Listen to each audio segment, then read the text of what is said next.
Transmite el Gobierno de El Salvador.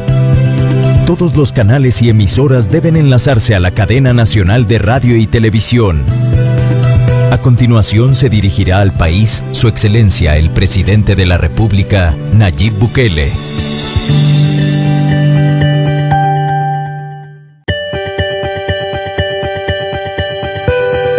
Transmite el Gobierno de El Salvador. Todos los canales y emisoras deben enlazarse a la cadena nacional de radio y televisión. A continuación se dirigirá al país Su Excelencia el Presidente de la República, Nayib Bukele.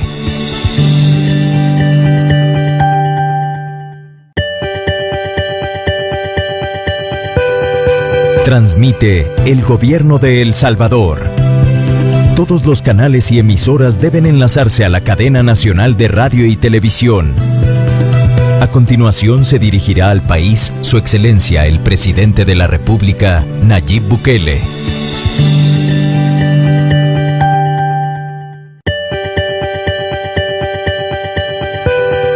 Transmite el Gobierno de El Salvador. Todos los canales y emisoras deben enlazarse a la cadena nacional de radio y televisión. A continuación se dirigirá al país Su Excelencia el Presidente de la República, Nayib Bukele.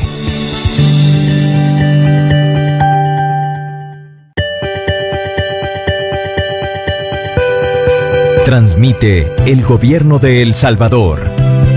Todos los canales y emisoras deben enlazarse a la cadena nacional de radio y televisión. A continuación se dirigirá al país Su Excelencia el Presidente de la República, Nayib Bukele.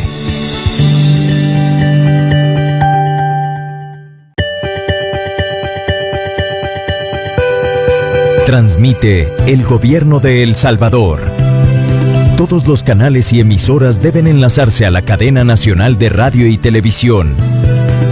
A continuación se dirigirá al país Su Excelencia el Presidente de la República, Nayib Bukele.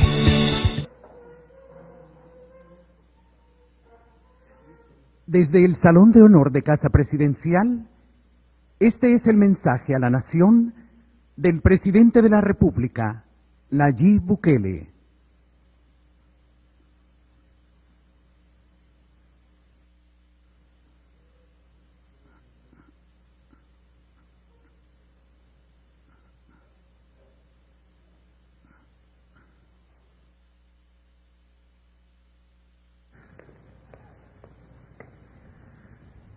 Buenas noches, pueden sentarse todos. Muchas gracias. Pueblo salvadoreño, muy buenas noches.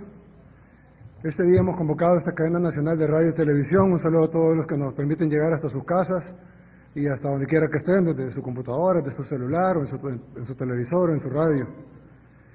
En primer lugar, quiero saludar a todo el equipo. Yo sé que han estado trabajando arduamente y que los días que se vienen van a hacer parecer un sueño bonito lo que hemos pasado hasta ahorita comparado a los días que se vienen en cuanto al trabajo y al sacrificio que vamos a tener que hacer nosotros y todo el personal que está en las calles, en la primera línea de defensa, el personal de salud, los policías, los soldados, la gente del MOP que está colaborando, las demás instituciones y el pueblo salvadoreño.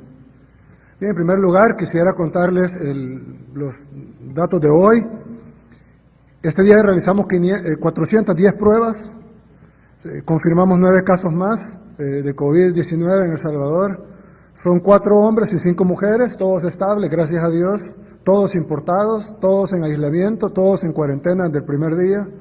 Por lo tanto, no hay nexos epidemiológicos identificables por el momento en estos 9 casos que hemos confirmado hoy.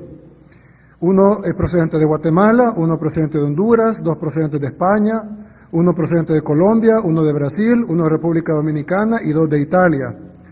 Las edades son 8 entre 20 y 39 años y 1 entre 40 y 59 años, es decir, son 8 jóvenes y un joven también, no tan joven. 8 entre 20 y 39 años. Para los que pensaban antes que a los jóvenes no se enfermaban de COVID, de hecho hoy tuvimos un fallecido de 41 años, que se convirtió en el fallecido número 4. en El Salvador, de 41 años, 3 años mayor que yo, y falleció de COVID, sin aparentes, o sí tenía algunas patologías, pero no eran patologías graves, prácticamente una persona sin patologías graves aparentes, una persona como cualquier otro de 41 años, y falleció ahora. Bien, dentro de eso también hay cosas buenas. Una de esas son más de 200 personas ya que han salido de los centros de cuarentena. El día de ayer publicamos 81 que salieron de cuarentena el día de ayer. El día anterior, el día de ayer, fueron...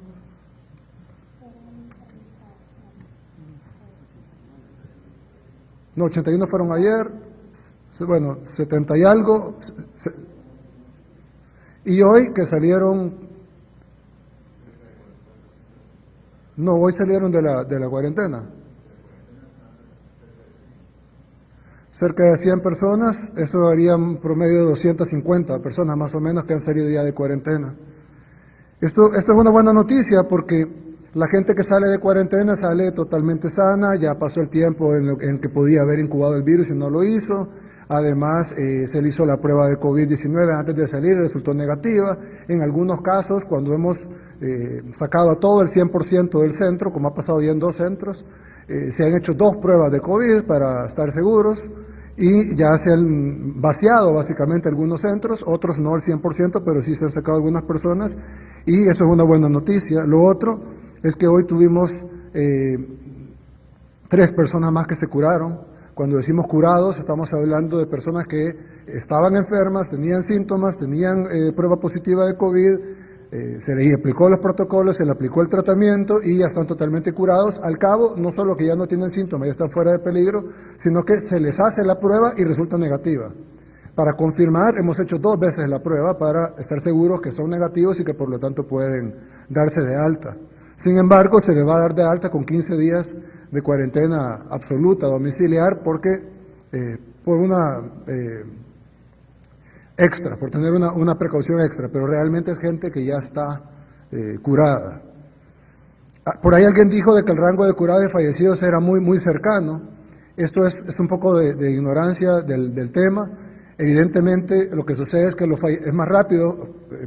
Los fallecimientos son más rápidos que las curaciones. Los fallecimientos pueden venir, en algunos países reportan el fallecido el mismo día que reportan el caso, porque se dieron cuenta hasta que ya había fallecido. Entonces entra el ingreso del caso, entra el mismo día que el fallecimiento. A veces entra ya con síntomas graves y fallece a los 2 días, mientras que una curación puede tardar 20, 25, 30 días. Así que a lo largo del tiempo los curados van a ser mucho más que los fallecidos, pero al inicio, por razones obvias de simplemente el tiempo que ha pasado, pues los fallecidos no van a ser más, pero sí van a tener una ventaja temporal con los curados que tardan más tiempo. Hay que tomar en cuenta que El Salvador fue de los países que más tarde tuvo casos. De Centroamérica, a excepción de Belice, fuimos el país que pues, tuvimos casos de último y por ende pues somos el país que va a presentar curados más tarde, porque los casos fueron más tarde. Quiero decir además de que ustedes saben, hemos implementado varias restricciones, son más o menos 80 restricciones las que se han puesto, cierre de centros comerciales, áreas de cine, etcétera, y la cuarentena total, la cual no se está cumpliendo por la población y no sabemos de qué manera decírselo. Se les hemos puesto lo que está pasando en otros países, lo que está pasando, les hemos dado estadísticas matemáticas, estadísticas de otros países, hemos visto lo que ha pasado en Italia, lo que ha pasado en España, lo que está pasando ahorita en Estados Unidos. En el caso de Italia y España tenemos muchos compatriotas allá, pero en el caso de Estados Unidos tenemos 3 millones de compatriotas que nos pueden ratificar lo que está sucediendo allá. Además, la gente que tiene acceso a redes sociales o en los medios de comunicación han visto lo que está pasando en Ecuador, por ejemplo, y donde han levantado cientos de cadáveres de las casas, o sea, ni siquiera del hospital, de las casas, gente que vive con sus parientes muertos en la casa durante 4 o 5 días porque el sistema está totalmente colapsado y tardan 5 días en llegar a traer a su pariente muerto a la casa. Y eso está pasando ahí nomás en Ecuador, en un país latinoamericano, con un clima parecido al nuestro, con todas las cosas parecidas a la nuestra. Tenemos países del primer mundo, ciudades las más avanzadas en todo, en dinero, en tecnología, en recursos, en médicos, en hospitales como Nueva York, que está sacando un muerto cada 7 minutos.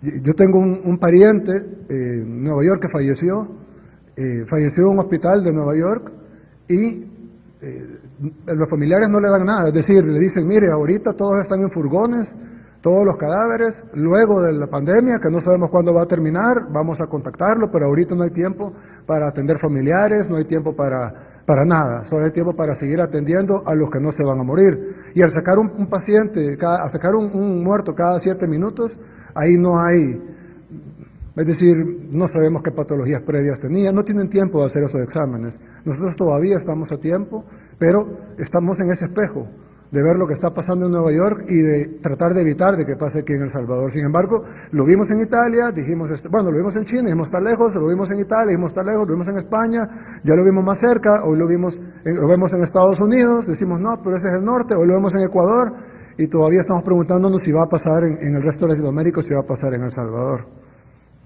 Así que yo les quiero pedir, en primer lugar, por favor, cumplan la cuarentena, quédese en su casa, a menos que sea estrictamente necesario, ya saben las condiciones en las cuales es estrictamente necesario, no salga de su casa. Pero nosotros hemos tenido reportes, por ejemplo, de gente con poder adquisitivo, no estoy hablando de gente que tal vez solo puede comprar un huevo al día, gente con poder adquisitivo que dice, se me acabó el cartón de huevos, voy a ir al supermercado. Y va al supermercado teniendo poder adquisitivo, teniendo la refrigeradora llena, y va al supermercado por un cartón de huevos, poniéndose en riesgo a esa persona, poniendo en riesgo a toda su familia, poniendo en riesgo al cajero, a la gente que va a estar en el supermercado y a toda la gente que vaya a ese supermercado. Si usted va al supermercado, donde todo es más caro que en el mercado, de entrada tiene poder adquisitivo para quedarse sin huevos un rato. Y es inaudito. Hay gente que sube fotografías de fiestas en casas. Es decir, no entienden lo que está pasando. Se está poniendo en riesgo toda la gente de la fiesta, todos los que vayan a sus casas después de esa fiesta, a contagiar a sus familias.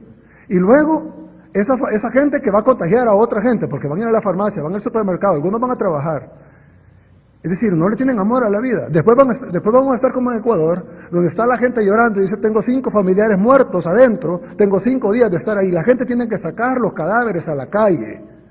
Les tiene que rociar cal a su propia familia. Les tiene que prender fuego en la calle. Y eso no me lo estoy inventando yo. Vayan al internet, pongan los videos de fuentes confiables. La gente tiene que ponerle gasolina a los cadáveres de su propia familia y quemarlos, porque no puede seguir la peste en la casa. Y dice, tengo 5 familiares muertos, solo quedo yo y yo estoy enfermo. Ya el sistema, no solo el sistema de salud colapsó, ahí colapsó todo. Colapsaron las ambulancias, colapsó la policía, colapsó el ejército, colapsó el gobierno, colapsaron las estadísticas. Ya las estadísticas de Ecuador dicen que tiene 140 muertos, pero hay 350 cadáveres en el suelo. De ahí colapsó todo. Y yo digo, ¿qué estamos esperando? ¿Que nos pase lo mismo? No, pero es que tenemos que estar más preparados. ¿Más preparados que quién? Que en Nueva York. Tenemos que tener un mejor sistema de salud que en Nueva York. Así nos tenemos que preparar. Bueno, miren lo que está pasando en Nueva York. En Nueva York ya ni siquiera están atendiendo a la gente que no está grave. Y los que no me crean, hay 500,000 de salvadoreños en Nueva York. 500,000 en sus alrededores, Long Island, etc. Pregúntenle a ellos. O los que están y nos están viendo ahorita, por favor, posteen en sus redes sociales, llamen a sus familiares, díganle lo que está pasando en Nueva York. Explíquenle, en Nueva York no podemos tener más recursos que Nueva York. No podemos tener mejor sistema de salud que Nueva York, no podemos tener mejores hospitales que Nueva York, más ambulancias que Nueva York, más morgues que Nueva York, más insumos médicos que Nueva York, más ventiladores mecánicos, no podemos tener más que ellos. Y ellos ya no están atendiendo, ni siquiera les hacen la prueba. Hay gente que nos ha dicho, familiares, conocidos, personas salvadoreños de la diáspora que nos han dicho, estamos en la casa, todos tenemos coronavirus y nadie nos ha hecho la prueba, simple y sencillamente porque llamamos y nos dicen, no, mire, tómese Tylenol y espere, hasta que no esté grave, no venga al hospital porque aquí no hay cupo. Tienen pacientes acostados en el suelo, sacan camillas y los tienen acostados en el frío, afuera, en tiendas de campaña. Y estamos hablando de lo que le llaman algunos la capital del mundo, porque la capital de Estados Unidos es Washington, pero algunos le llaman a Nueva York la capital del mundo. Y así están ahí. Pero hay gente que dice, ¿por qué no nos preparamos más? Lo que tenemos que preparar más es el sistema de salud. Nuestro sistema de salud no va a aguantar, como no va a aguantar ningún sistema de salud del mundo, como lo ha aprobado España, como lo ha aprobado Italia, como lo ha aprobado Nueva York, como lo ha aprobado el resto de Estados Unidos. No pongo de ejemplo a Ecuador, porque no es tal vez un ejemplo en el mundo, pero he puesto 3 ejemplos en el mundo con sistemas de salud muy superiores al nuestro y con recursos muy superiores a los nuestros. Entonces, no entiendo qué hay que hacer para explicarles que la cuarentena es en serio y que nos tenemos que quedar en la casa. Hay gente que sale, por ejemplo, no va a ningún lado, pero sale a hablar con la vecina. No entiende que la vecina puede estar contagiada. Usted va a llevar la peste a su familia. Y después ni Dios lo quiera, ojalá me esté equivocando, pero después ni Dios lo quiera. Su familia va a morir alguien y va a ser porque usted quería hablar con la vecina. Por favor, quédese en la casa. He dado la instrucción al ministro de la Defensa, al director de la Policía, al ministro de Seguridad, le he dado la instrucción de que sean más duros con la gente en la calle. Yo no quiero escuchar, y bueno, si es un país libre lo pueden poner, pero no me va a importar ver en las redes sociales, ay, me decomisaron el carro, ay, me doblaron la muñeca. No vamos, eso es mucho menos a que se muera su familia y la familia de otros. Así que sí, lo van a detener y lo van a llevar a los centros de contención, y ahí va a pasar 30 días con desconocidos, en lugar de estar en su casa. Le van a quitar su carro, sí, se va a enojar, no importa. Prefiero una persona enojada, prefiero bajar un poquito en popularidad, pero que vivan los salvadoreños. Porque no vale que por la irresponsabilidad de algunos mueran todos. Así que le hago la instrucción a todos, y aquí lo estoy diciendo en vivo, para que cualquier cosa la culpa recae en mí. Tienen que ser más duros con la cuarentena, los que estén violando la cuarentena tienen que ser remitidos inmediatamente a centros de contención durante 30 días. Decomisen el carro, llévense el carro, lo llevan a Changayo, pasa lo que sea, no importa, pero la persona que está violando la cuarentena, sea a pie, en bus, en carro, en lo que sea, lo detienen. No importa su estatus, lo detienen y lo llevan a centro de contención. Sí, digan lo que digan los opositores.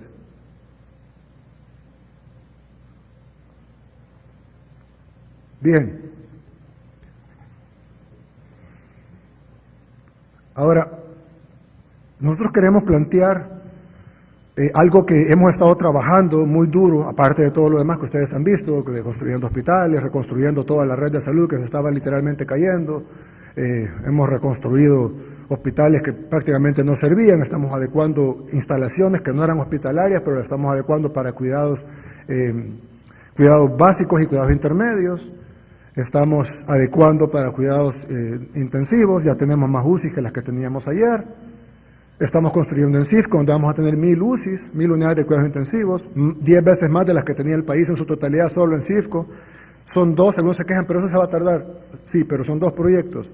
Es el proyecto de las 1000 UCIs, que es el proyecto a corto plazo, esperamos que nomás vengan los equipos y terminen de adecuarlo, podamos tenerlo listo, y ojalá lo tengamos listo antes de que se llenen los hospitales que hemos adecuado especialmente para el COVID-19.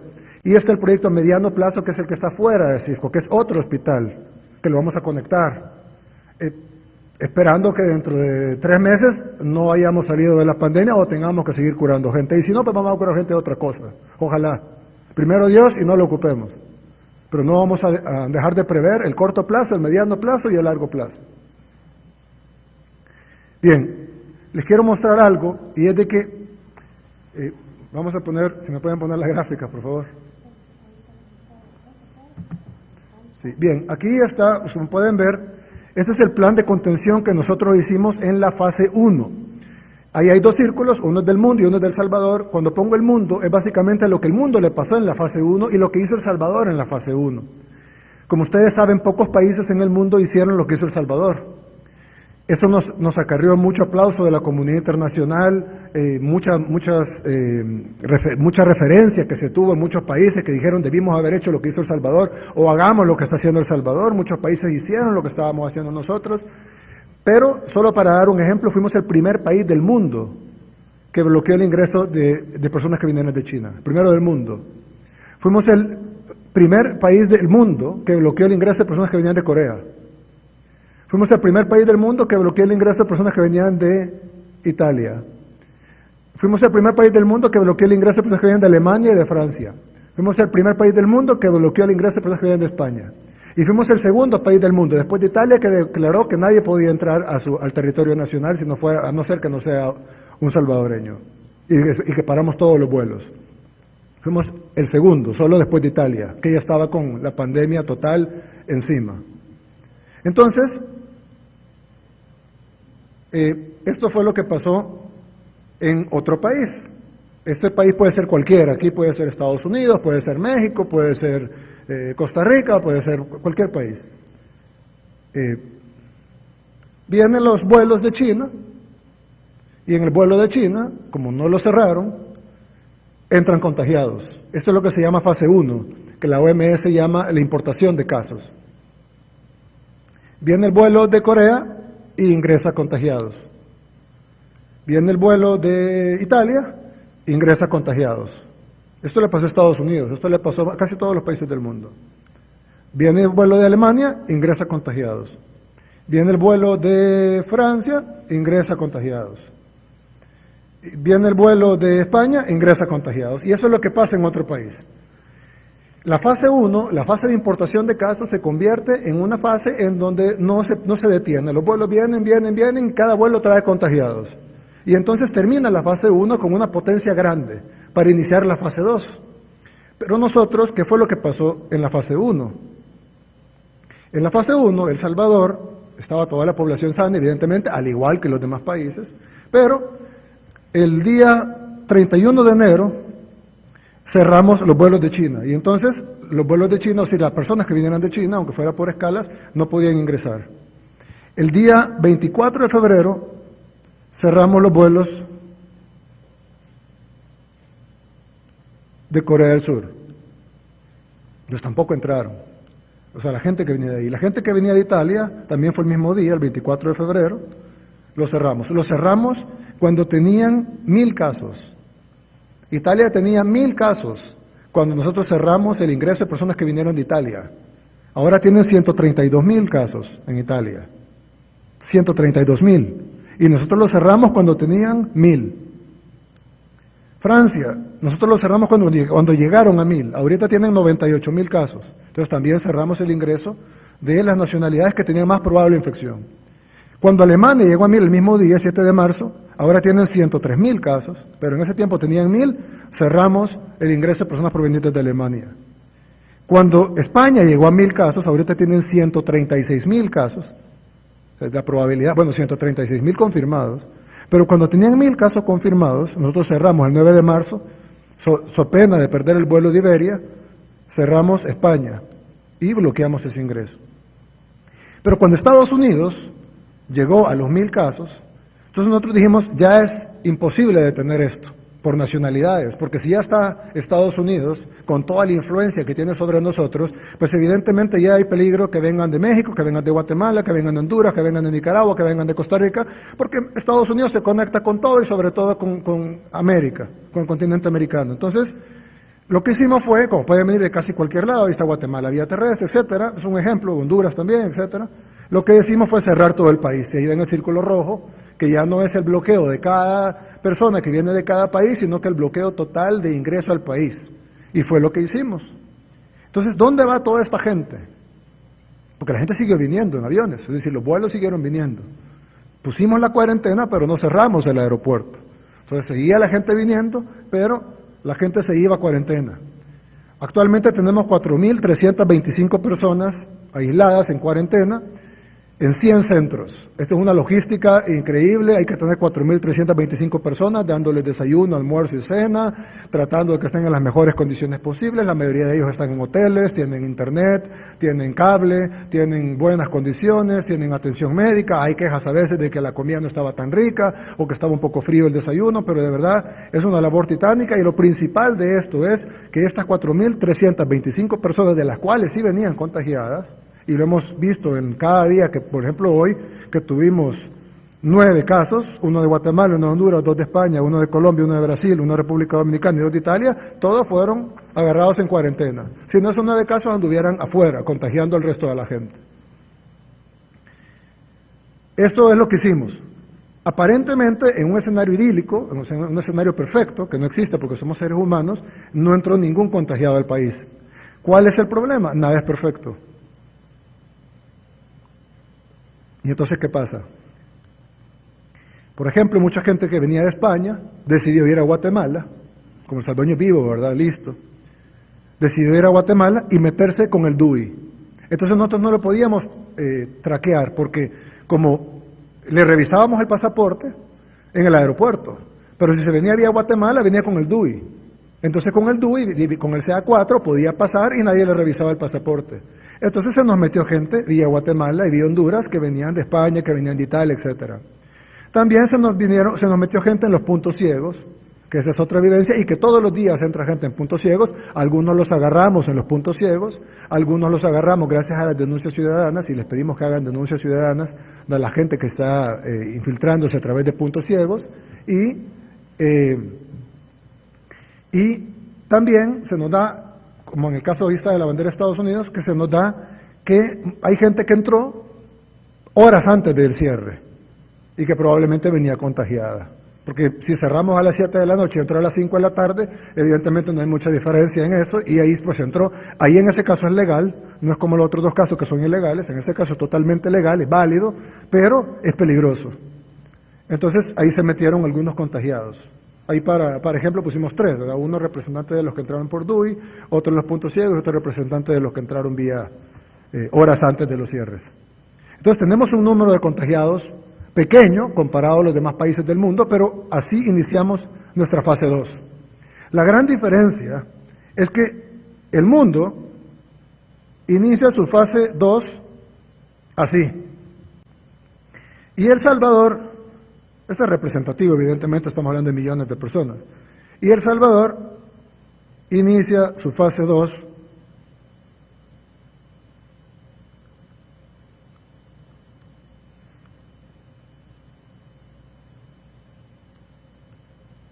así. Bien, entonces, ahora vamos a la fase 2. Normalmente los países no hacen nada en la fase 2. Es decir, hemos visto algunos países, por ejemplo Guatemala puso restricciones en la fase 1 al igual que nosotros, un poco después, pero pusieron. Otros países también pusieron restricciones a los ingresos.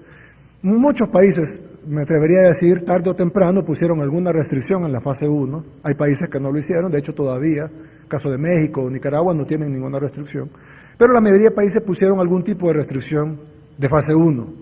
Ninguno en el mundo tan agresivo como en El Salvador, pero sí pusieron algunas restricciones de fase 1. Una vez pasada la fase 1, ya sea con muchas restricciones como nosotros, con pocas restricciones como otros países o con ninguna restricción como otros, pero simplemente dejan que la fase 2 suceda.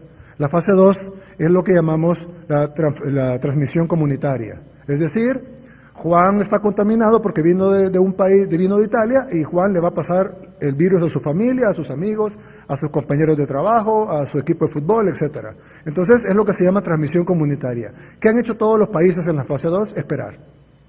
Estamos en fase 2, transmisión comunitaria, esperemos.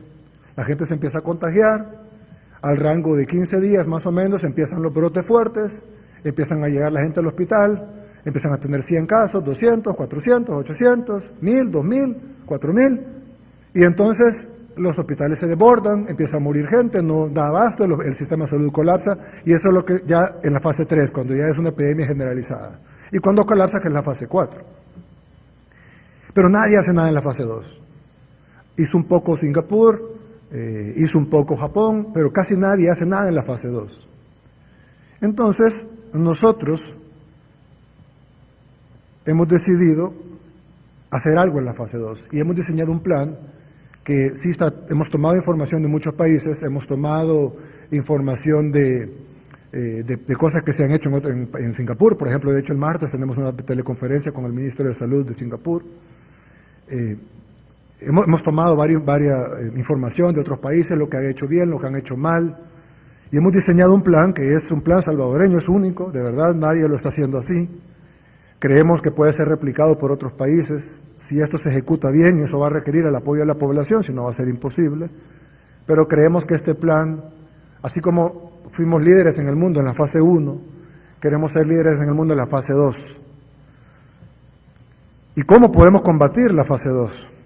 Pues bien, ¿cómo funciona la fase 2 en el mundo? Si puedes poner la gráfica. La fase 2 en el mundo es esta, es la transmisión comunitaria. Entran los contagios, entran los contagios de los que hablábamos hace un rato, y están todos los contagios, pero cada contagio tiene un círculo que se le llama nexo epidemiológico. Es decir, su familia, sus amigos, ya no son los casos importados, sino es la transmisión que esta persona le hace a su comunidad del virus, muchas veces sin saberlo, la mayoría de veces sin saberlo. Entonces, por ejemplo, si esta persona entró de China, contaminada, esta persona va a contagiar a un grupo, no todo su círculo nexo epidemiológico, pero sí a una parte de su nexo epidemiológico. En este caso, para manera de ejemplo, ponemos 10 nexos y esta persona ha contagiado 3. Así pasa con cualquiera. Si digamos esta persona vino de España, igual contagia a una parte de sus nexos epidemiológicos, o de su círculo epidemiológico, como lo estamos llamando en esta estrategia que estamos haciendo, igual si vino de Francia. Ahora, aquí viene lo interesante. Una persona que viene de Francia, o igual el que vino de España, o el que vino de China, o el que vino de cualquier lado, no solo contagia a las personas que están en su nexo epidemiológico, en su círculo epidemiológico cercano, sino que contagia también, van a decir, ¿por qué no está explicando esto? Ya van a ver por qué. Sino que contagia también a las personas, indirectamente a las personas de los nexos epidemiológicos de sus nexos epidemiológicos. Por ejemplo, si esta persona que entró de Francia contagia a su hermano, porque viven en la misma casa, su hermano va a contagiar a 3 compañeros de trabajo que no tienen ningún nexo con ella, pero tienen nexo con su hermano. Entonces son nexos epidemiológicos del nexo epidemiológico del caso importado. Es decir, de esta manera es como se propaga la transmisión comunitaria. Para explicarlo mejor, ¿y qué es lo que vamos a hacer? Para explicarlo mejor, bueno, igual aquí, dentro de Italia, etc. Ahora, ¿qué es lo que vamos a hacer en El Salvador? En El Salvador pasaría lo mismo, con 2 diferencias fundamentales. La primera diferencia es que en El Salvador entra con menos potencia, por la fase 1. Como la fase 1 detuvo el ingreso absoluto de toda la gente que venía contagiada, sino que lo detuvo en un gran porcentaje, no fue absoluto el ingreso, pues lo detuvimos en un gran porcentaje. Solo ingresaron menos casos. Aquí, a manera de referencia, ponemos 3, evidentemente son más, solo lo que presentamos hoy son 9. Pero, perdón, estos son los que los que no detectamos, los que no agarramos en la cuarentena, los que entraron con el DUI, que venían de España y luego cambiaron de pasaporte a DUI, los que entraron por puntos ciegos o los que entraron antes de que cerráramos. Y ahí ponemos, por ejemplo, María, Pedro y Juan. Digamos que Pedro es alguien que entró por un punto ciego y que nosotros no lo sabemos, no sabemos que entró por punto ciego. El problema es que Pedro ya contagió de su nexo epidemiológico a 3 personas. Esto es una hipótesis, ya les voy a enseñar un caso específico. Contagió a Inés, contagió a Ruth y contagió a Juan. Bien, pues no solo contagió a 3 personas, sino que Ruth, que es una de las personas que esta persona contagió, ya contagió a Marta y ya contagió a Felipe. Y Felipe, también Marta tiene su nexo, pero para ejemplo Felipe, ya contagió a José. Aún no ha contagiado más porque tiene menos tiempo de tener el COVID, y al tener menos días de exposición, pues menos contagios posibles en el nexo epidemiológico. Esto es lo que está pasando. Cada quien contagia, de acuerdo se va contagiando con el anterior. Y entonces una persona va haciendo una cadena que tenemos que detener, y esta es la clave de la fase 2. Entonces, ¿qué es un nexo epidemiológico? Bien, aquí está Pedro. Aquí vamos a explicar mejor y qué es lo que El Salvador va a hacer, qué es lo que va a hacer El Salvador diferente a los demás países del mundo y cómo podemos parar esta fase 2 antes de que se convierta en fase 3. Asumamos que estos son los nexos epidemiológicos del Pedro, estamos claros que pueden ser muchos más, pero para manera de gráfica, digamos que son 6. Y de los 6 contagia 3 y 3 no. ¿Por qué? Bueno, así es la epidemia, ¿no? A veces se contagia, a veces no. Estuvo más cerca de unos, más lejos de otros, el virus se llevó por las manos, tosió, etcétera, es diferente, ¿no? Algunos lo contagian, otros no. Cada uno de esos nexos tiene nexos epidemiológicos. Los que ven en gris oscuro, en negrito, depende cómo lo vean en el televisor, ya no importan, es decir, ellos ya están totalmente sanos, ellos no fueron contagiados por Pedro. Si no siguen en contacto con Pedro, y a eso vamos a llegar, cómo vamos a trabajar la fase 2. Si no siguen en contacto con Pedro, si nosotros removemos a Pedro de la cadena de contagio, ya los que ven ustedes en negrito ya no les pasó nada. Ahora, los que ven en rojo no solo están contagiados, sino que van a contagiar más gente.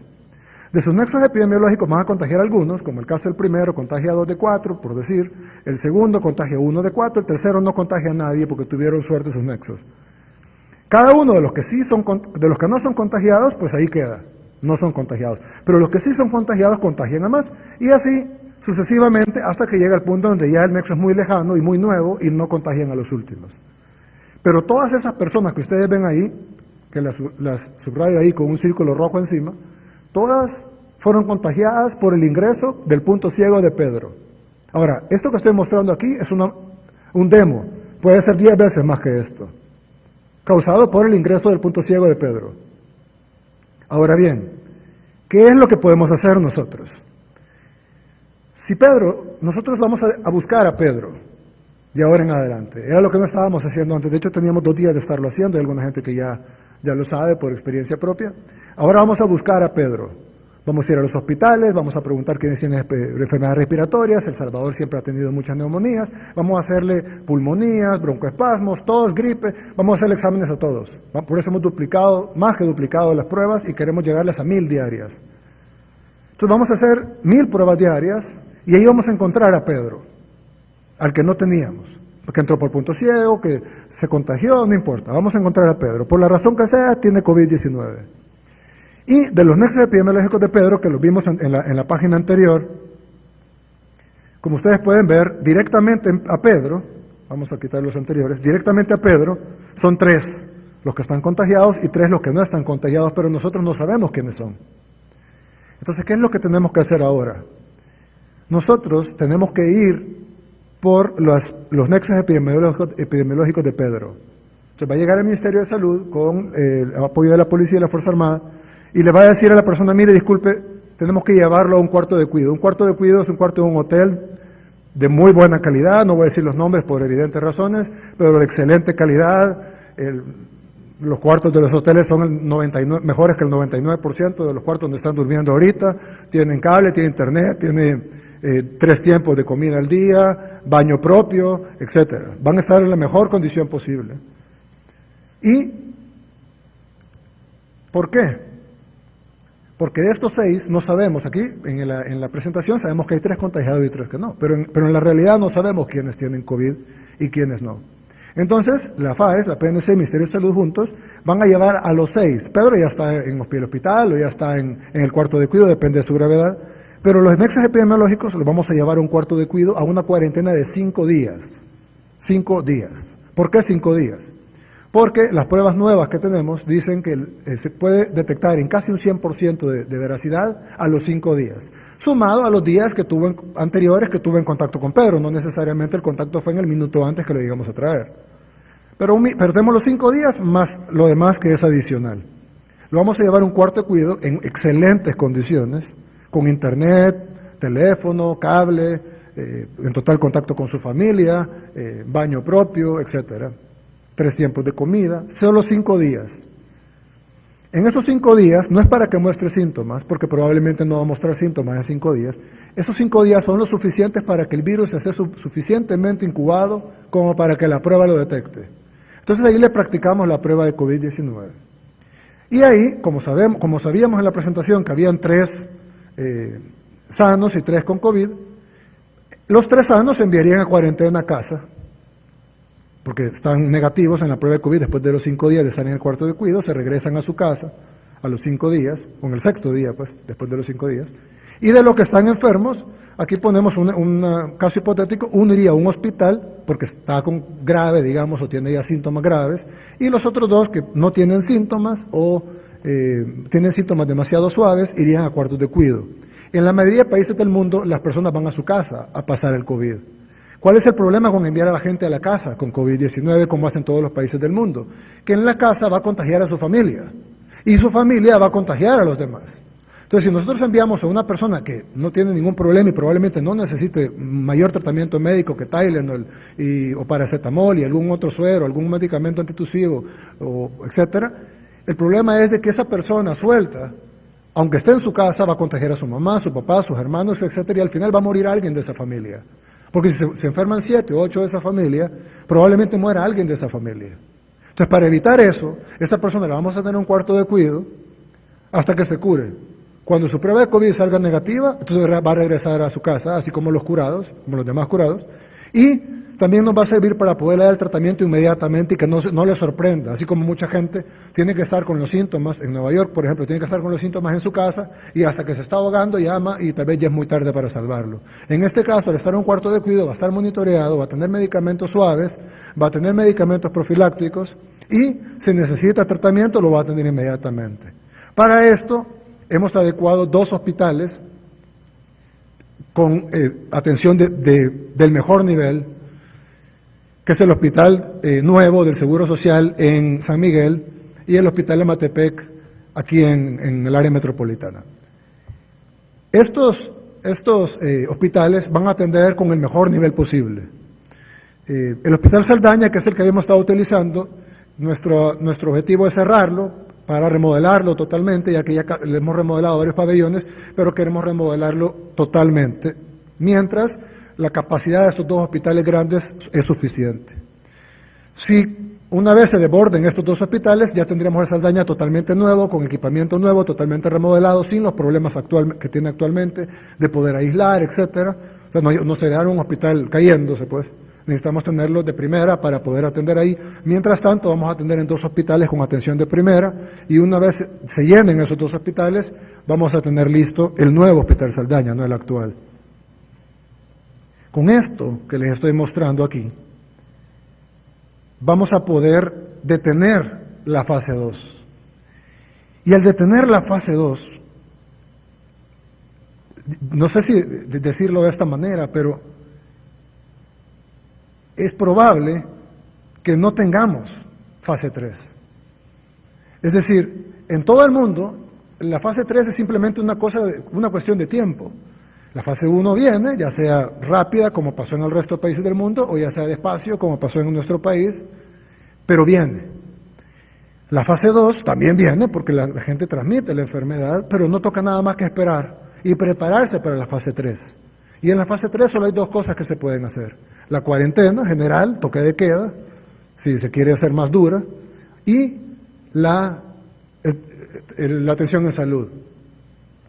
Nosotros nos estamos preparando en eso, muchísimo más que otros países similares al nuestro o con sistemas de salud similares al nuestro. Pero nosotros queremos hacer algo nuevo, que así como lo hicimos en la fase 1, hacerlo en la fase 2 y poder detener la fase 2, o por lo menos detenerla tanto como detuvimos la fase 1. Si ustedes se fijaron, la fase 1, que en todos los países entró fuerte, y quiero poner algunos ejemplos, no sé si podemos ver la tabla de contagios por cada... perdón. No sé si puede poner la gráfica de la computadora, por favor.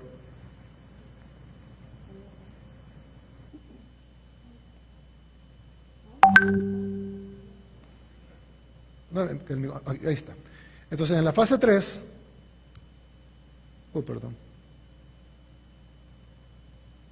En la fase 3, esto es lo que pasa en la fase 3. El sistema, ya está el contagio masivo, el sistema de salud se colapsa y se desborda el número de fallecidos por 2 razones. La primera, porque el sistema de salud está colapsado y por ende no puede atender a la gente y muere más gente que si tienen atención médica.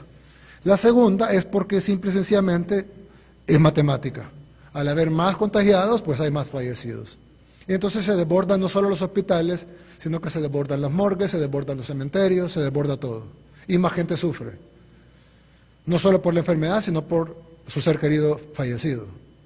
Y estamos hablando de números espeluznantes. Para darles un ejemplo, en Estados Unidos murieron el 11 de septiembre 3.000 personas, el 11 de septiembre de 2001. Y ahorita Estados Unidos lleva 10.000 fallecidos, 3 veces más que el 11 de septiembre. Y Estados Unidos no va ni por cerca de su pico. Yo he escuchado gente decir que Estados Unidos está a 1 semana de su pico. Yo me atrevería a decir que están equivocados. Yo sé que son especialistas, yo sé que son infectólogos y epidemiólogos muy famosos, pero la simple lógica dice que no. Incluso yo he visto gráficas que han publicado gente muy inteligente en nuestro país y dicen, este es el número máximo de casos. Y yo creo que todos los que hemos presentado proyecciones en base a diferentes progresiones aritméticas, geométricas, de acuerdo a tablas o a curvas epidemiológicas de universidades, etcétera. Pero creo que se les olvida lo más sencillo y el sentido común, y es que si alguien está contagiado, puede contagiar a los demás. Cuando alguien dice el número máximo de contagiados que va a tener el país son 60,000, ¿por qué? Si esos 60,000 van a la calle, pueden contagiar otros 60,000 o otros 100,000. ¿Qué es lo que les va a evitar? La curva. No hay curva que dibujen ustedes o yo o nadie de este equipo o del equipo de especialistas mundiales que nos dé una curva. Esta es la curva del Salvador. Ok, tiene sentido, pero ¿y si hay 60,000 como máximo? Y esos 60,000 van a la calle o van a las maquilas o van a trabajar o van al supermercado o van a hablar con la vecina o van a una fiesta. ¿Qué va a pasar? ¿Se va a parar ahí porque la curva así dice? ¿Porque un tanque de pensamiento dice que en 60,000 se queda? No, se van a contagiar más gente. ¿Dónde está el límite? El único límite que se puede dar, objetivo, es cuando la gente ya tiene inmunidad, es decir, la gente que ya pasó por la enfermedad, que en la mayoría de los casos, porque ha habido casos de doble contagio, en la mayoría de los casos no se debería de volver a contagiar, porque debería ser ya inmune al virus. Pero eso solo cuando ya la población ya se contagió.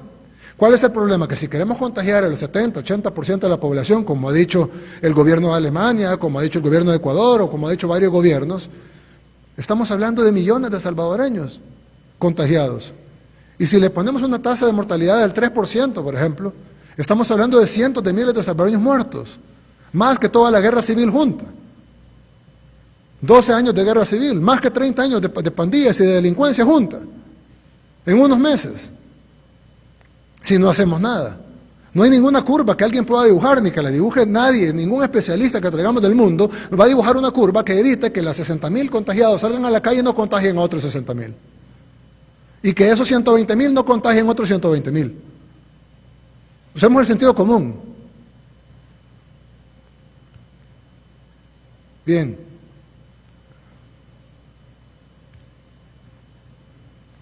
Quiero mostrarles cómo está funcionando la fase 2 ya en el país, ya estamos ejecutándola.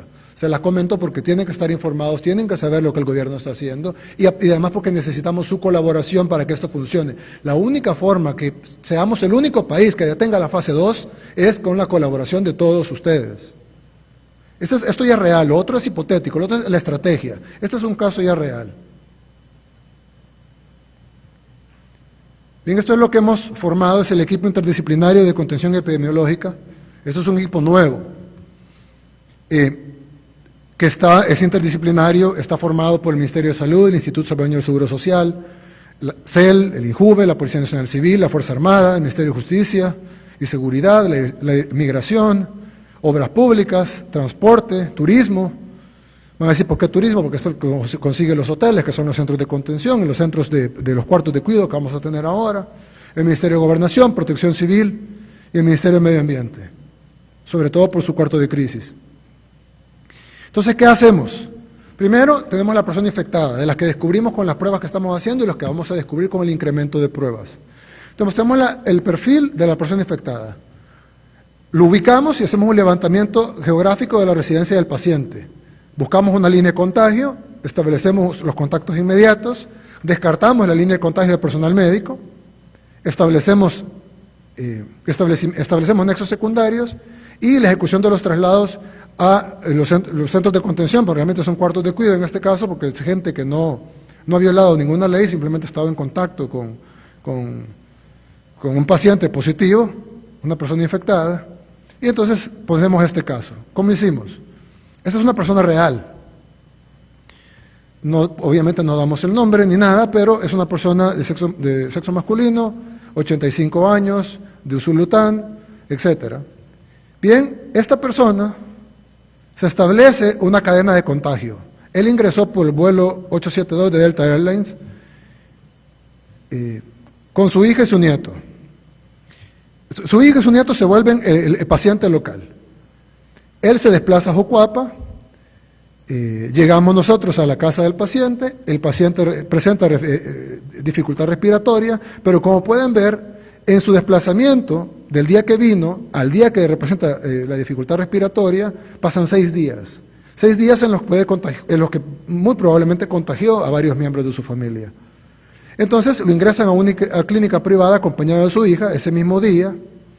Ese mismo día el personal de clínica observa síntomas de COVID en la hija y remiten al sistema del CIBASI de Usulután, al sistema de salud básico de Usulután el mismo día. Lo trasladan ese mismo día al Hospital Saldaña y fallece 14 días después el paciente. Fue nuestro fallecimiento número 2, local. Bien.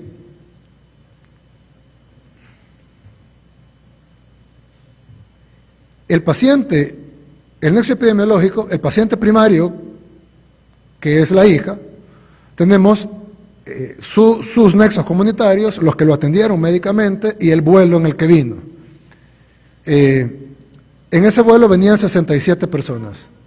Los familiares directos son 19 y los nexos comunitarios son 24. Total de personas identificadas son 113. Y en el caso del paciente secundario del padre, que es el paciente local 2, el que mencioné ahorita, el que falleció, tenemos 3 nexos de personas que le dieron atención médica, 19 nexos familiares y 24 nexos secundarios, amigos, vecinos, etcétera, haciendo un total de 46 personas identificadas. Entonces, una vez realizada la investigación, se determina que en estos 2 casos hubo un contacto con 74 personas.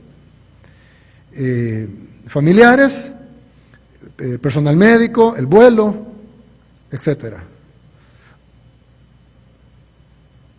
Y luego hacemos los nexos comunitarios familiares y una vez realizada la investigación se ve que estas personas tuvieron contacto directo con 4 personas, es decir, el paciente local 2 tuvo contacto directo con su hijo, con su hija, con su nieta y con su esposa.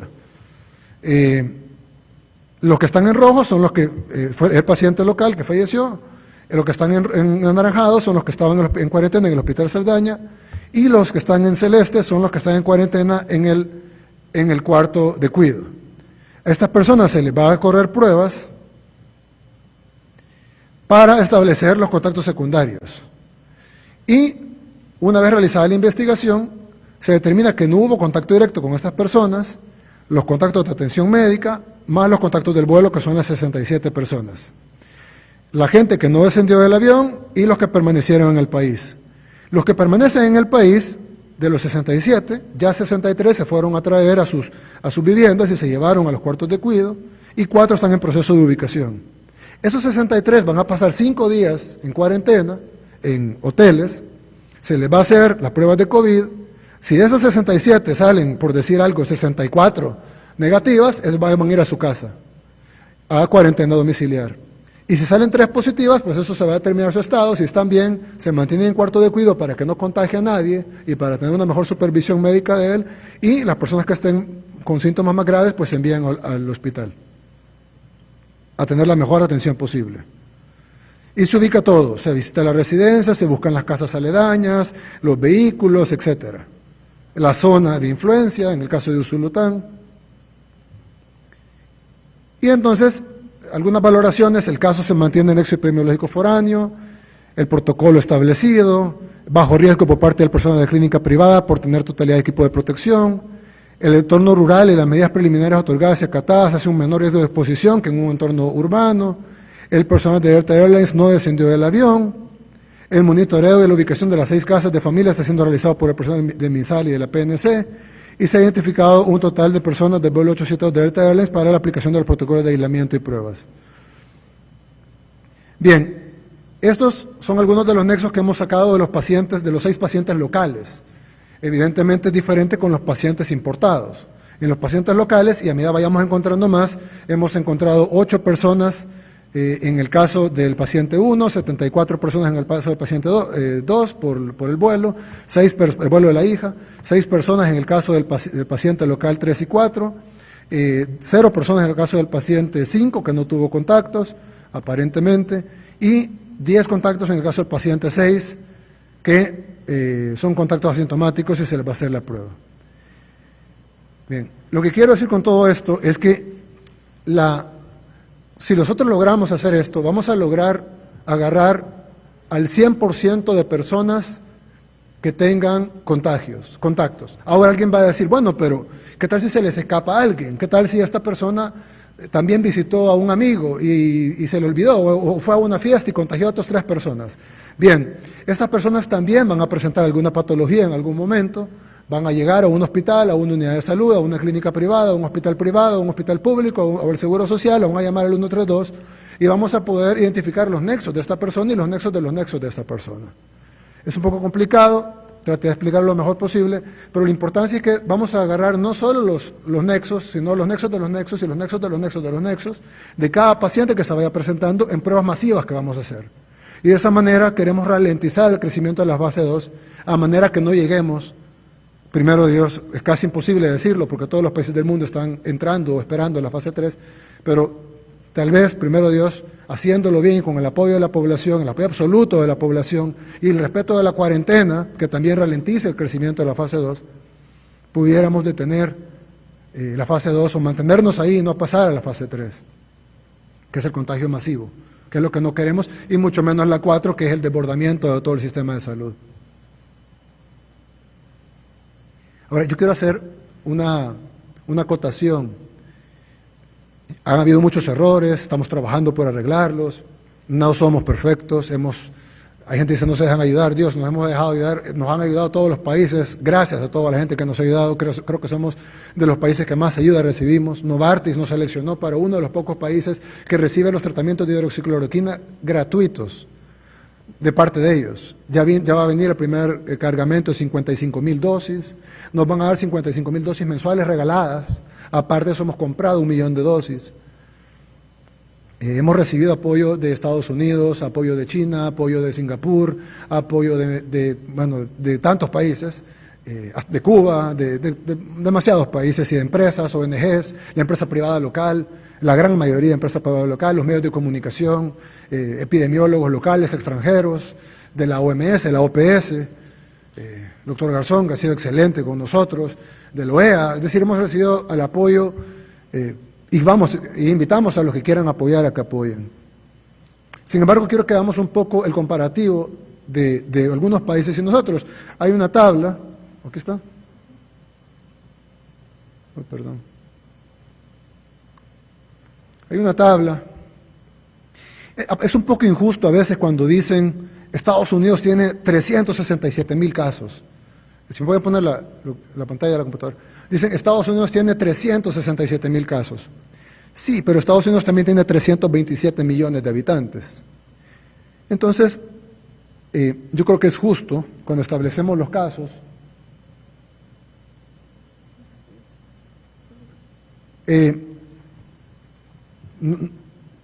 cuando establecemos el número de casos, tanto de contagiados como de fallecidos, tenemos que establecerlo y compararlo con la población.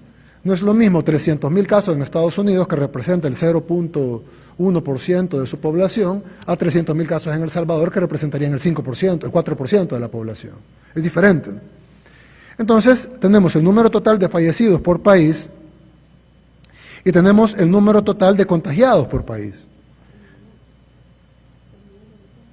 El total. Entonces tenemos, por ejemplo, en Italia tenemos 16,000 fallecidos, y tenemos 132,000 contagiados. Esos son números oficiales, evidentemente pueden ser mucho más.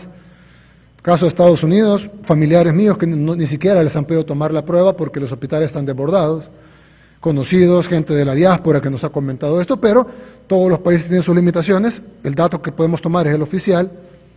Entonces aquí están los fallecidos por país y los contagiados por país. Y luego, para poderlo relativizar, sacamos cuántos contagiados por cada millón de habitantes. Entonces Italia, que tiene 132,000 contagiados, pero tiene una población de 60 millones de habitantes, tiene un contagio de 2.200 personas por cada millón de habitantes.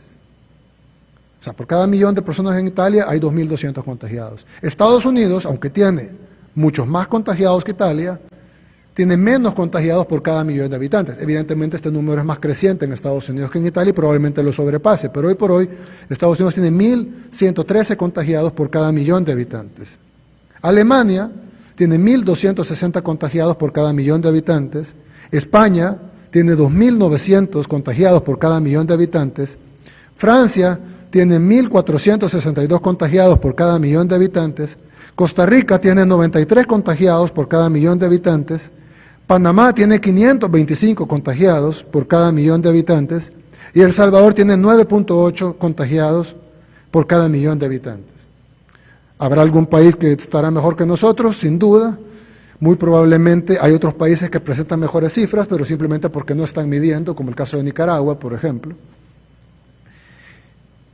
Yo creo que ahorita todavía estamos en un punto, amén de las dificultades, estamos en un punto en donde nuestro total de casos, 69, más lo que he reportado ahora, nos dejan en un total de contagiados por habitante muy por abajo de países con sistemas de salud y recursos mayores a los nuestros, como el caso de Panamá o el caso de Costa Rica, y con poblaciones más pequeñas, que en teoría deberían tener menos casos, pero ellos no tuvieron una fase 1 tan agresiva, un combate de la fase 1 tan agresiva como la nuestra.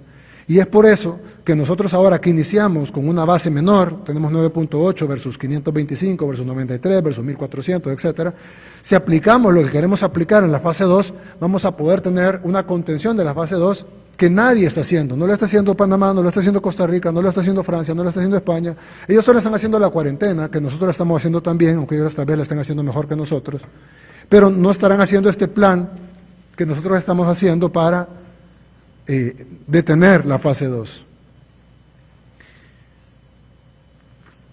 Bien, quiero mostrar otra cosa que es importante. Se está hablando mucho de repatriar a un promedio de 4.500 salvadoreños. Yo quiero decir que en esos 4.500 salvadoreños está mi hermana, mis sobrinos, mi cuñado, está la hija de mi secretario privado, están muchos familiares de nosotros, y parientes, amigos, y aquí creo que en esta mesa tenemos varios parientes y amigos que quieren regresar a El Salvador. El problema de repatriarlos es que vienen de zonas donde el contagio es muy grande y donde probablemente los sistemas de salud todavía pueden aguantar. Miami, California, etcétera. Si nosotros traemos un sistema de repatriación masiva, evidentemente más gente de estos 4.000 van a decir yo también quiero ir a El Salvador. Al venir tendríamos que ponerlos en cuarentena a todos, evidentemente. Estaríamos hablando de inicialmente 4.000 personas más en cuarentena, lo cual no tenemos espacio para ponerlos. Empezarían a contagiarse entre ellos, porque tal vez vendrían sanos, pero los pondríamos a ellos junto con otros, y no tenemos, póngalos en cuartos individuales, no tenemos otros 4.000 cuartos. Y supongamos que otros 4.000 más dicen yo también quiero, y todos tienen derecho a lo mismo, ¿no? Entonces ellos van a decir yo también quiero que me repatrien. Si pasa eso, vamos a tener que soltarlos, porque no vamos a tener la capacidad de tenerlos en cuarentena segura. No lo podemos tener en cuarentena insegura, sin darles alimentos, medicamentos, sin tenerlos separados, y entonces va a desbordar todo. Muchos de ellos van a estar enfermos y en ese momento colapsó el país. Es decir, nuestro país colapsaría en un día. Todo lo que hemos hecho se tiraría por la borda, porque nuestro país colapsaría en un día. Lo que mi secretario privado le ha dicho a su hija, lo que yo le he dicho a mi hermana, es quédense adentro de su casa. Ustedes pueden estar en un lugar donde hay 1 millón de contagiados afuera, pero si ustedes no salen de su casa, ustedes no se pueden contagiar, porque el virus no entra por la puerta de la casa. El virus entra con la persona, nosotros somos el vector. No es como el dengue o el chikungunya, que el vector es el zancudo. Nosotros somos el vector, solo nosotros podemos ir a traer el virus afuera, nadie más. Entonces, ¿qué fue lo que pasó?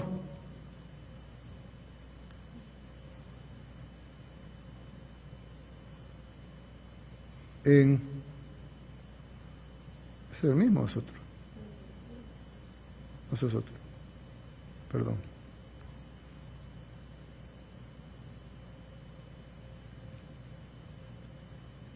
No lo tengo aquí. Creo que la tabla de Singapur. Bien. Singapur era el ejemplo para el mundo.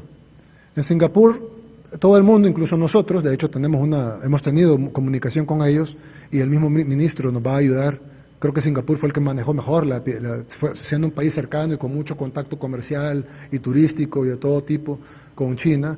Supieron manejar muy bien la epidemia, la contuvieron y se convirtieron en el ejemplo del mundo mucho más que Corea y que otros países que también manejaron Japón, que manejaron muy bien la pandemia. Singapur creo que es el mejor de todos, el que puso el mejor sistema, incluso el único que aplicó la fase 2 en algún nivel. Pero ¿qué pasó? Cuando Singapur se sintió ya seguro, hizo un sistema de repatriación. Abrió las fronteras y dijo, bueno, que regresen los nacionales al país. Y pasó de 150 casos que tenía el 1 de marzo a 1.375 casos que tiene actualmente.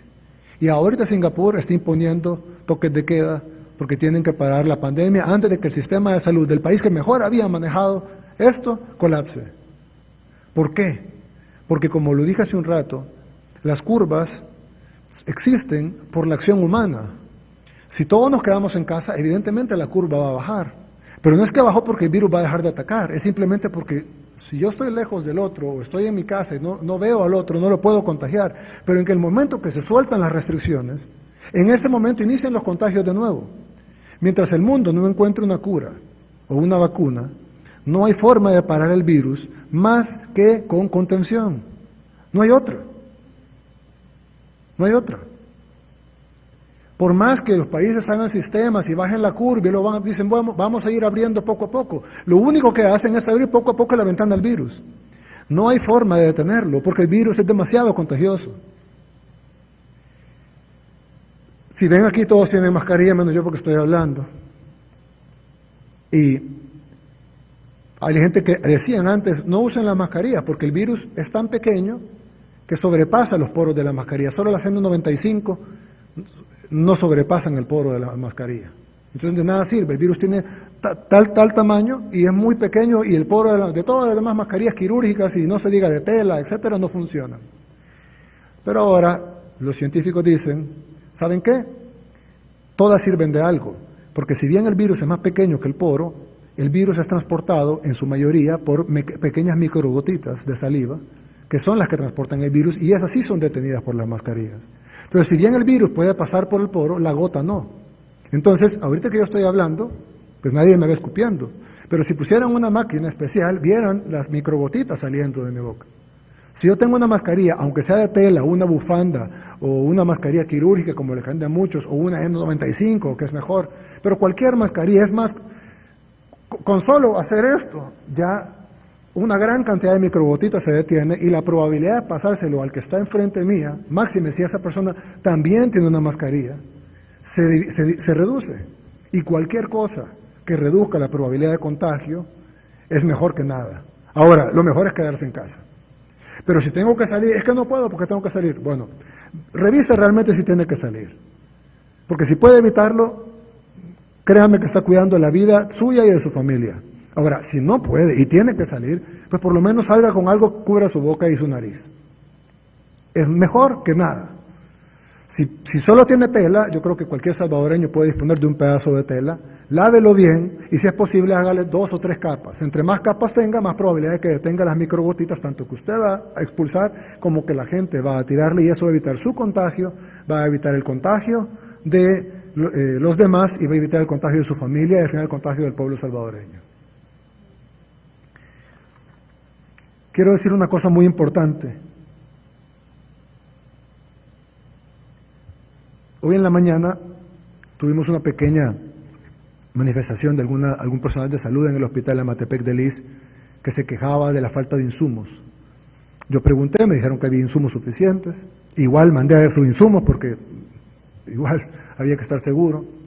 Pero yo quiero decir que he escuchado al personal de salud, no solo al que se manifestó, sino al personal de salud que trabajó también, al sindicato, nos hemos reunido con él, nuestro ministro de Trabajo ha hablado también con el STIS, etcétera. Los hemos escuchado, incluso hemos escuchado otras cosas que de verdad me han partido el corazón. Por ejemplo, enfermeras que han subido a buses y que no las han dejado subir. Porque ustedes traen la enfermedad y no las han dejado subirse a un bus. Yo he visto en España cómo la gente le aplaude al personal de salud. Les aplauden. Hacen a las 8 de la noche, todo el mundo para lo que está haciendo para aplaudir al personal de salud. Y aquí en El Salvador estamos deteniendo gente que se suba al bus, porque ellos van a trabajar para curar a salvadoreños en los cuales muy probablemente usted va a estar un día en esa situación y va a necesitar a que el personal de salud lo cure. Y no lo estamos dejando subir al bus, lo estamos tratando mal. No les estamos dando los insumos. Y si están diciendo que sí, pues démosle el doble de insumos. Y los insumos necesarios para cada nivel. No necesitan traje espacial para todos los niveles, pero sí se van a entrar a una UCI, necesitan el nivel grado 3, entiendo, que es el nivel más alto. Y para estar afuera, pues el nivel 2, depende del nivel de riesgo que están. Pero necesitamos capacitaciones, necesitamos los insumos necesarios. Yo sí le quiero pedir a todo el Gabinete de Salud ampliado, al Seguro Social, al Ministerio de Salud, a FOSalud, a todo el Gabinete de Salud ampliado, aquí en Casa Presidencial, por favor, démosle los insumos necesarios a nuestro personal. Nuestro trabajo es fuerte, yo sé, es duro, pero no es tan duro como el de ellos. Nuestro personal de salud, nuestros policías, nuestros soldados, nuestro personal de protección civil, están en la primera línea de defensa, están enfrente del virus. Ellos son los que tienen que llegar a atender a alguien que está en una unidad de cuidados intensivos por COVID. Y esa persona tiene COVID-19 confirmado y está grave de COVID-19 y esta persona tiene que llegar a atenderlo, a entubarlo, a estar a 1 milímetro del virus. Lo menos que podemos hacer nosotros es, como pueblo, reconocerle su labor y como gobierno darle los insumos necesarios para que puedan hacer su trabajo. Si es necesario, incluso tratamientos profilácticos, ministro. Ya han aparecido buenos tratamientos profilácticos. Incluso estamos suministrando ya el tratamiento de hidroxicloroquina con acitromicina y ahora que los nuevos estudios indican que se debe incluir zinc además, porque aparentemente la hidroxicloroquina, aparte de pelear contra el virus, la hidroxicloroquina abre un pasaje para que el zinc entre a la célula, y el zinc al entrar a la célula bloquea el aparato reproductor de la célula. Y como los virus no se pueden reproducir como las bacterias, sino que ocupan el aparato reproductor de la célula, entonces al estar bloqueado con el zinc, no se puede reproducir. Ya hay varios estudios de esto, y el zinc no le va a hacer daño a nadie. Entonces, si estamos dando tratamiento de hidroxicloroquina con acitromicina, pues incluyamos el zinc. No le vamos a hacer daño por darle zinc. Hasta los cereales vienen con zinc, los cereales de niños. Entonces, démosle zinc a la par. Estudios dicen que funciona, y si alguien piensa que no funciona, no se pierde nada. Por lo menos le va a fortalecer el zinc. Es un mineral necesario. Tratemos de tenerlo mejor para nuestro personal de salud, para nuestros doctores, para nuestras enfermeras, los trabajadores de la salud en general, desde el que limpia, todos ellos están más expuestos al virus que la mayoría de nosotros. Y, por supuesto, a los policías, a los soldados, a la gente de protección civil, a la gente que está en contacto con los centros de cuarentena, que detiene a la gente, que la lleva, a los que encuentran los anexos epidemiológicos, que los van a traer, los policías y los soldados y los personal de salud que va a traer a los anexos epidemiológicos y los llevan a los cuartos de cuidado, los que toman las muestras, etcétera, los laboratoristas que están en contacto con las pruebas del virus. Démosle todo lo necesario.